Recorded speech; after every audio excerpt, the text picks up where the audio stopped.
এরা শুধুমাত্র পশ্চিমবাংলার সঙ্গে বিশ্বাসঘাতকতা করেনি, দেশের সঙ্গে, দেশের সংবিধানের সঙ্গে বিশ্বাসঘাতকতা করেছে। বিজেপি পশ্চিমবঙ্গ বলেছে ভয় আউট, ভরসা ইন। বিএসএফ যতটা জমি চেয়েছে ততটাই দেওয়া হবে। আগের সরকারের অনিচ্ছাতে অভারতীয় অবৈধ অনুপ্রবেশকারীদের বাঁচানোর জন্য তারা ভূমি দপ্তরকে কাজ করতে দেয়নি। কোন অভারতীয়, তিনি ভারতের কোন প্রদেশ বা জাতীয় সরকারের কোন বেনিফিট তার পাওয়া উচিত নয়।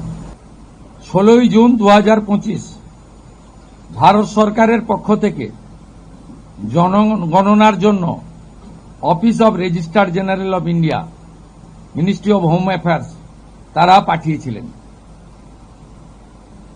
জুন মাসের 2025 আজকে প্রায় 1 বছর হতে যায়, 11 মাস অতিক্রান্ত। পশ্চিমবঙ্গ সরকার এই ফাইল ফেলে রেখেছিল, এবং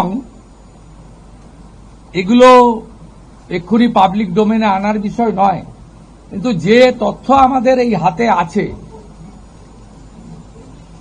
যে লিখিত তথ্য আছে, তাতে এরা শুধুমাত্র পশ্চিমবাংলার সঙ্গে বিশ্বাসঘাতকতা করেনি, দেশের সঙ্গে, দেশের সংবিধানের সঙ্গে বিশ্বাসঘাতকতা করেছে।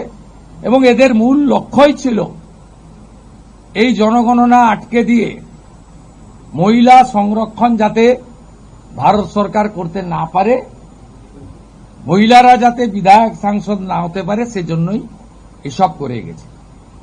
আজকে আমরা এখনই জনগণনা সংক্রান্ত 16 June 2025 ministry of home affairs, office of registrar general India তাদের পাঠানো সার্কুলারকে আমরা এখনই কার্যকর করলাম। এই মুহূর্ত থেকে জনগণনার কাজ, তার প্রক্রিয়া পশ্চিমবঙ্গ সরকার আজ থেকে, এই মুহূর্ত থেকে করল। এটি প্রশাসনিক নির্দেশে হল।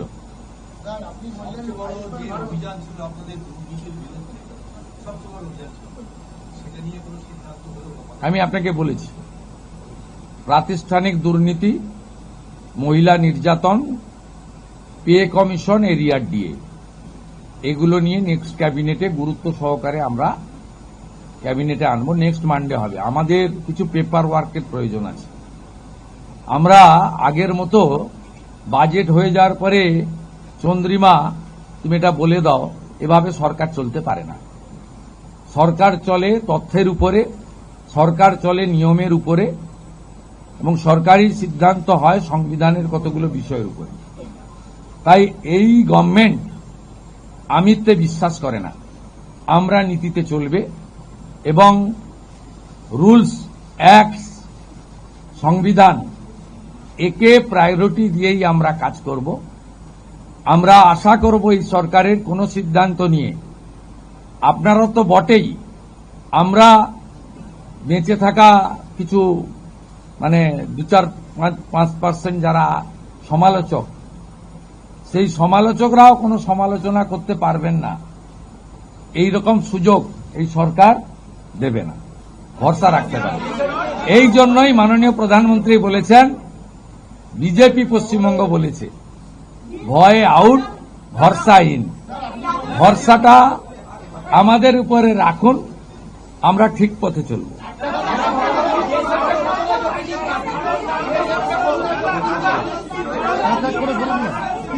আর একটা বাংলা দেন, তারপরে 2টো হিন্দি নিব। শুনে আমাদের অনেক প্রথম নেই, প্লিজ কোঅপারেট উইথ আস। আগের সিএমকে তো প্রশ্ন করতে পারতেন। বিএসএফ যতটা জমি চেয়েছে ততটাই দেওয়া হবে, এবং ইতিমধ্যে ল্যান্ড ডিপার্টমেন্ট কাজ এগিয়ে রেখেছে। আগের সরকারের অনিচ্ছাতে বিশেষ ভোটারদের বাঁচানোর জন্য,